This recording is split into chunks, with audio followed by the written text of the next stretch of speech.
Well, well, well, you know, my friend, they watched you for months. Silently, patiently, not like the clumsy surveillance you see in movies. No, this was surgical, clean, cold. They mapped your behavior patterns, your searches, your sleepless nights, the way you stopped responding to distractions, the way you moved differently, like someone who doesn't care for the circus anymore. And then, something clicked. You stopped fitting in. You stopped feeding the algorithm. You became an anomaly in a system built to predict chaos. See, the world doesn't fear destruction. It fears unpredictability. And you were no longer predictable. You started doing strange things. You read books till your eyes burned. You deleted the apps that sedated your mind. You stopped reacting to their bait. They gave you dopamine traps, likes, reels, swipes, stories, and you walked past them like they were corpses on the street. You weren't supposed to do that. You were supposed to scroll, supposed to laugh, supposed to obey the rhythm, but you didn't. You broke the rhythm, and that's when you made it onto the list. The CIA didn't say it out loud, but the signal was clear. You're a potential threat, not because you carry a weapon, not because you post cryptic messages, but because you stopped being a slave, because you became aware. You saw the strings, and worse, you stopped dancing. You see, in a world full of noise, silence is violence. When a man no longer craves approval, when his eyes stop flickering for validation, when his mind becomes still like a predator before the kill, that's when the agencies pay attention. Because someone who isn't distracted is dangerous. Someone who thinks is dangerous. Someone who questions is radioactive. They called it behavioral deviation. What it really means is you remembered who you were before they put their fingers in your brain. They trained you since childhood. Slowly, sugar in your cereal, heroes on your screen, noise in your ears. They gave you a routine: school, job, taxes, screen, sleep, repeat. They taught you how to chase shadows. But then, you stopped chasing. You stood still. You looked at the system.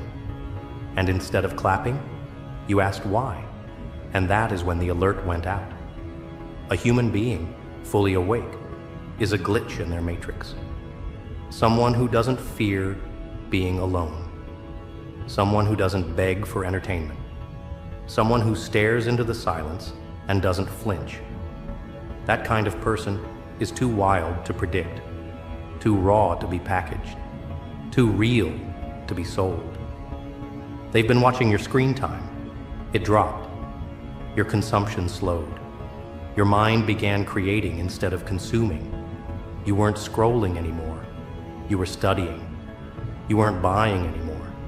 You were building. Your thoughts no longer followed the script. You questioned trends.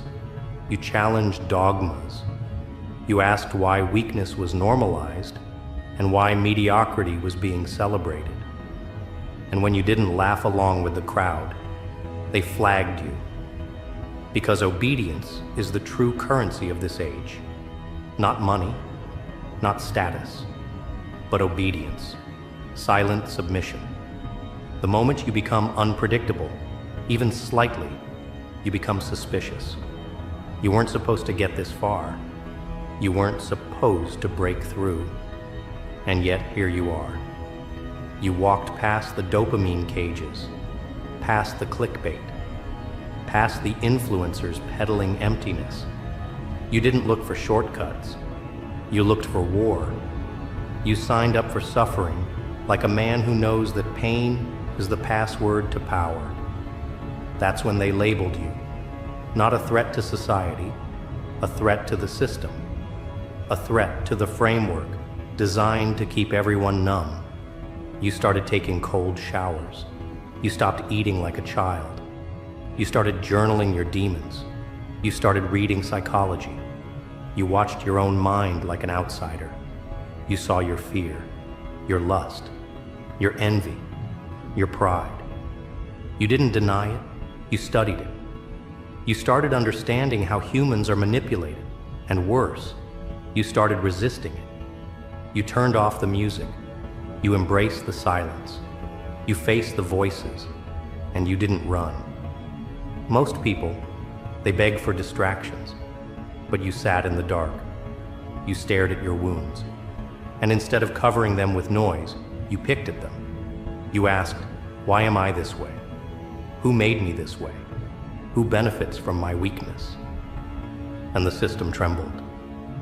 They weren't scared of you when you were angry. They were scared of you when you became focused, calm, cold, intentional. Because anger is noisy, it's predictable. But clarity is lethal. You started waking up early, sleeping less, complaining less, eating cleaner, moving with purpose. Your phone became a tool, not a toy. Your room became a sanctuary, not a trash bin. You spoke less, observed more. And when people mocked your discipline, you didn't flinch. You had become sovereign. That word alone, sovereignty, is banned in subtle ways. They want you addicted, confused, seeking something, always needing, never still, never whole. But now, you had nothing to prove. You weren't looking for love in pixels. You weren't chasing meaning in memes. You were building something ancient, something forbidden, self-control. And in that moment, when the machine couldn't guess your next move, they knew you were becoming free. Freedom is a crime in a world built on control. You weren't raging, you weren't rioting, you were simply detaching from the games, from the fake goals, from the virtual cages. They saw you unsubscribing, logging out, pulling away, and they labeled you with one word: threat. You started seeking truth, not trends, depth, not dopamine. You walked into the discomfort. You shut the noise. You embraced the loneliness like a crown. You didn't chase women. You chased mastery. You didn't look for motivation. You built momentum. You became a storm, but not the kind that destroys buildings, the kind that awakens minds. You started to realize the truth, the ugly, twisted truth, that most people are living inside scripts they didn't write, desires they didn't choose, opinions they didn't test, lives they didn't build. But you weren't most people anymore. You looked at the mirror and didn't see a reflection. You saw a question, and that's when it all changed. The notifications stopped. The world felt quieter. But you knew it wasn't peace. It was observation. They weren't ignoring you.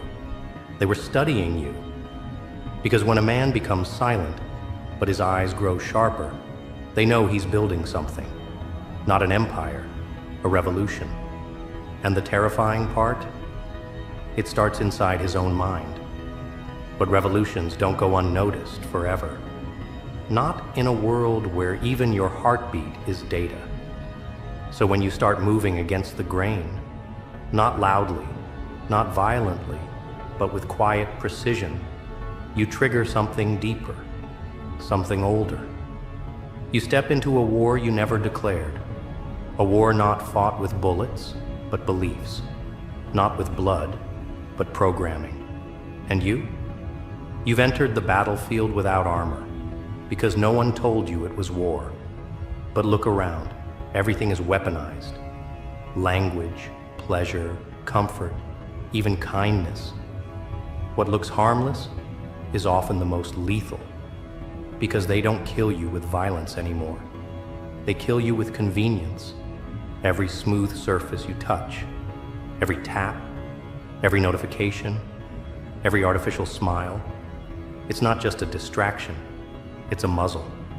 They tried to make you forget. Not just facts, but instincts. The instinct to resist, to fight, to protect your own thoughts like territory. But you remembered. You started guarding your mental space like a soldier in hostile terrain. You questioned offers that came too easy. You looked behind every curtain. You didn't just refuse the lies, you started dissecting them. They call it paranoia. But you know what paranoia really is? It's pattern recognition, sharpened. It's what happens when your senses start working again, when the static dies down, and you start hearing the gears behind the show. The show they call reality. You saw how every choice had been designed for you in advance. The food, the goals, the ideologies. Even your dreams were pre-selected. But you burned the script. You stopped repeating what they taught you. You no longer shared opinions like hand-me-downs. You began sculpting your own perspective, piece by jagged piece. It wasn't perfect, but it was yours. And in a world of copies, originality is offensive. Because every original mind is a mirror. It reflects the artificiality around it. And that reflection makes people uncomfortable. You didn't argue anymore. You observed. You realized truth doesn't scream. It waits. You stopped feeding debates that were designed to burn time. You stopped defending yourself to people who were programmed to misunderstand. You walked away, not in retreat, but in dominance. Because silence from a self-aware man isn't absence, it's power. That's when they escalated. You started noticing the new waves. The manipulation got more refined, less obvious. They no longer attacked you, they seduced you. With luxury, with validation, with voices that pretended to empower you while caging your thinking.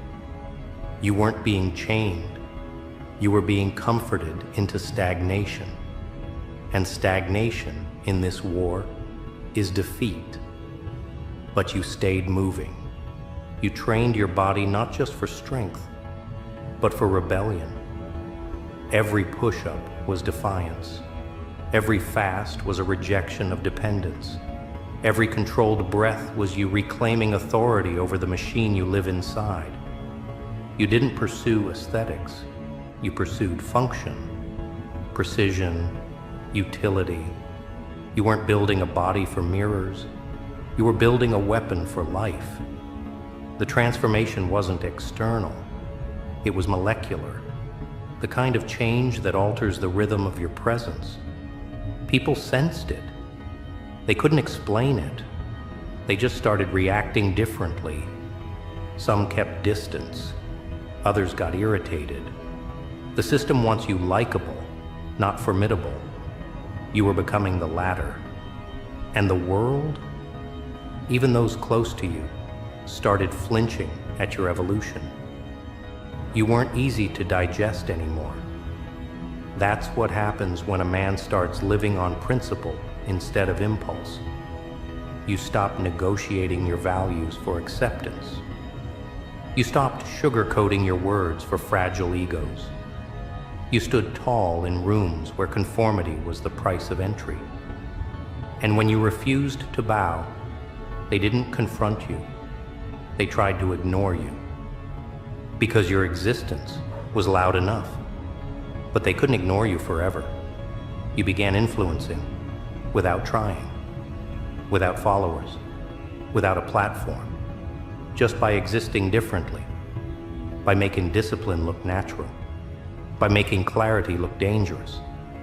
You didn't inspire with words, you infected with presence. You carried truth like a virus. And those still plugged into the system felt it like a fever they couldn't name. So the system responded, not with force, with overload. They sent more content, more distractions, more trends. They flooded your space with meaningless options, not to convert you, but to exhaust you. They know that most revolutions die, not by opposition, but by fatigue. But you had trained for this. You had built stamina, not just of the body, but of the mind. You had learned how to protect your attention, like currency, how to retreat into silence without feeling lost. You weren't escaping, you were reloading, strategizing, watching the patterns shift, waiting for the next blind spot to appear, and then it did. You saw how fear was being repackaged, how guilt was weaponized into virtue, how shame became a leash. You saw it in movements, in slogans, in artificially loud compassion. You saw how division was manufactured, how people were turned against each other with different flavors of the same poison. You didn't pick sides. You didn't chant. You studied the source of the chaos. And once again, they couldn't classify you. Because nothing scares a controlled system more than someone who doesn't play the game. You weren't driven by rage. You were driven by design. You weren't seeking destruction. You were building an alternative blueprint, slowly, patiently, one decision at a time. Your life became your statement, not loud, not branded, just real. And in this illusion factory, reality is radioactive. You started finding others, not many, just a few. Men and women who carried that same strange energy, who had cut through the noise, who didn't fit, who didn't scroll, who didn't speak unless it mattered. You didn't form a tribe, you formed a signal, a quiet resistance, not with slogans, but standards, not with promises, but with presence. And slowly, something terrifying happened. You began imagining a world outside their design. Not utopia, not fantasy, just a world where truth wasn't filtered, where strength wasn't demonized, where attention wasn't farmed, where humans weren't data points, but conscious agents. And that vision, even unspoken, was the most dangerous act of all. Because every regime fears imagination. You didn't need to protest. You didn't need to destroy. You just needed to exist, day after day, without becoming one of them, without bending, without being absorbed. Your resistance was spiritual, existential. It wasn't loud, it was deliberate. And that was enough to trigger their next move. They'll send people now, not with badges, with smiles, with ideas, with trends, with curated words that feel like truth. They'll invite you to soften, to come back, to share, to belong. But what they're really offering is anesthesia. Because consciousness, raw, unfiltered consciousness, hurts in their world. You've made it too far. You've built too much momentum to stop now. But understand this. The next phase is colder, quieter. You'll face yourself in darker mirrors. You'll walk through mazes built from your own desires. This isn't about the system anymore. This is about whether you can lead yourself without applause, whether you can walk alone without resentment, whether you can stay awake when no one's watching, because that's the final test. And it's already begun. You'll feel it soon, not as fear, but friction. Subtle, internal, a restlessness that isn't from fatigue, but from evolution. The kind of pressure that doesn't crush, it carves. And in that carving, you'll be asked a question no machine can understand, no algorithm can answer. Who are you when nothing is left to fight but yourself? When the enemy no longer wears a uniform, but hides inside your thoughts, disguised as hesitation, as comfort, as the silent whisper that tells you to wait. Just a little longer. This is where most disappear. Not by defeat, but by delay. Because the final trap isn't resistance, it's stillness. A subtle, soft death that feels like peace, but eats you from within. This is the crucible, where illusions are stripped bare. You'll come face to face with the parts of you that once protected you, the need to be liked, the urge to stay safe, the hunger for recognition. They served you once, but now they must die. Not with violence, but with choice. You'll have to choose again and again to let go of what no longer belongs in your future. That's the quiet agony of becoming more, sacrificing versions of yourself that you once called home. You start to see that freedom isn't just the absence of chains. It's the discipline to walk past open doors without stepping in. Every desire is a test, every temptation a mirror, not of what you want, but of what still controls you. The world will still try to offer you shortcuts, rewards, applause. But once you've seen what they're made of, you can't pretend anymore. You can't unsee the strings behind the stage. So you detach, not in bitterness, but in clarity. You stop chasing echoes. You stop responding to noise. You start moving with purpose, even when the path disappears. Because now, you navigate by internal compass, a code that doesn't bend, even when everything around you does. That code becomes your anchor, not to hold you down, but to keep you upright when the storm gets louder. And it will. The storm always returns, not as chaos, but in subtler forms. You'll feel it in your relationships, in the tension between who you were and who you're becoming. You'll feel the weight of your own silence, the echo of your own solitude. But you'll also feel something else, an unfamiliar stillness, the kind that doesn't beg for distraction, the kind that doesn't need escape. That's the beginning of power. Not power over others, but over yourself. You'll notice you speak less, but your words carry more weight. You'll see how quickly you can read a room, not to manipulate, but to measure truth. You'll realize that most people aren't speaking, they're bleeding, desperate to be heard, even if they don't know what they're saying. But you've gone quiet for too long to play that game. Your silence is no longer passive, it's calibrated. You walk into spaces now with presence, not noise, and the room adjusts. That's what they fear, not the loud ones, not the rebels with signs, but the ones who've gone invisible by choice, who've mastered restraint, who've turned themselves into something sharper than anger, clarity. Because clarity doesn't need to argue. It cuts, quietly, cleanly, and the system has no defense against it. But clarity has a price. It costs you the right to pretend. You can no longer unknow the patterns. You can't shrink back into ignorance. You can't join the crowd without feeling the weight of your own betrayal. You become allergic to mediocrity. You lose the ability to tolerate shallow conversations, empty rituals, synthetic emotion. And in that rejection, you become a foreign entity. You weren't meant to blend in. You weren't built for consensus. You were forged in friction, molded by isolation, designed to carry a different frequency, one that scrambles the programming in others. Your existence alone forces recalibration.